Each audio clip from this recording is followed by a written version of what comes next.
Kweli mimi binafsi mimi naitwa Silvano Beatus Ntui, ni jirani wa familia hii. Na ni kweli tumepokea hizi taarifa za msiba tukiwa kwenye harakati zetu huko mjini. Tumefika hapa nyumbani kujua kinachoendelea mpaka sasa.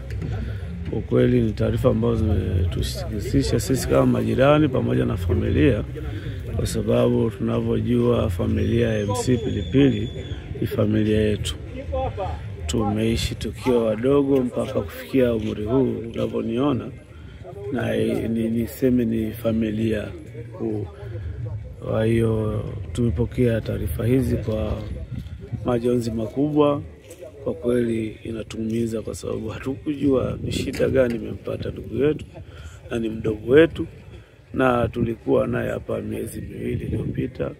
Pengine kwa watu wengine hata siku 2-3 zilizopita pengine walikuwa naye, ila kwa mimi taarifa za mwisho nilikuwa naye miezi 2 iliyopita akiwa hapa nyumbani. Hivyo tunasikitishwa na kifo chake cha ghafla ambacho hatujajua. Hivyo tunatamani kujua kwamba labda ndugu yetu amepatwa na nini ikamkuta tukio la kufariki dunia. Bila shaka mnatamani kufahamu chanzo cha kifo chake, ama tayari mmeshajua chanzo? Kwa kweli mpaka sasa sisi kama familia, ndugu, majirani, hatujapata taarifa za moja kwa moja kwamba amepatwa na nini. Tulichokuwa tumesikia ni kwamba alikuwa anatokea Dar es Salaam kuja Dodoma, na pengine katika shughuli zake za hapa na pale, au alikuwa anakuja kusalimia nyumbani, hatukujua sisi. Kwa majina naitwa Henry Andrea Lazaro, ni mwenyekiti wa serikali ya mtaa wa Swaswa, ambapo marehemu alikuwa akiishi katika mtaa wa Swaswa, kata Ipagala.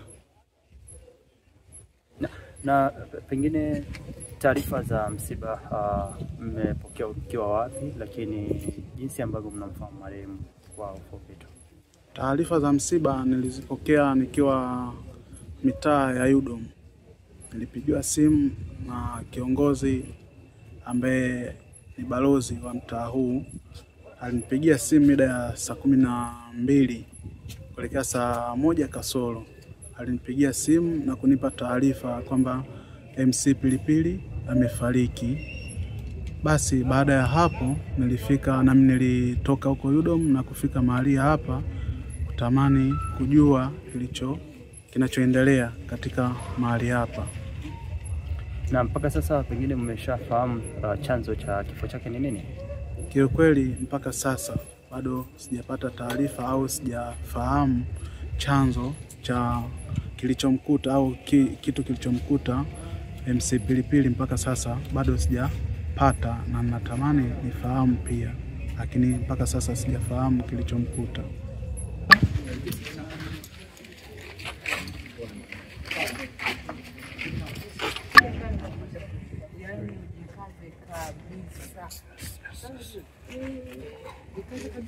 Kabisa.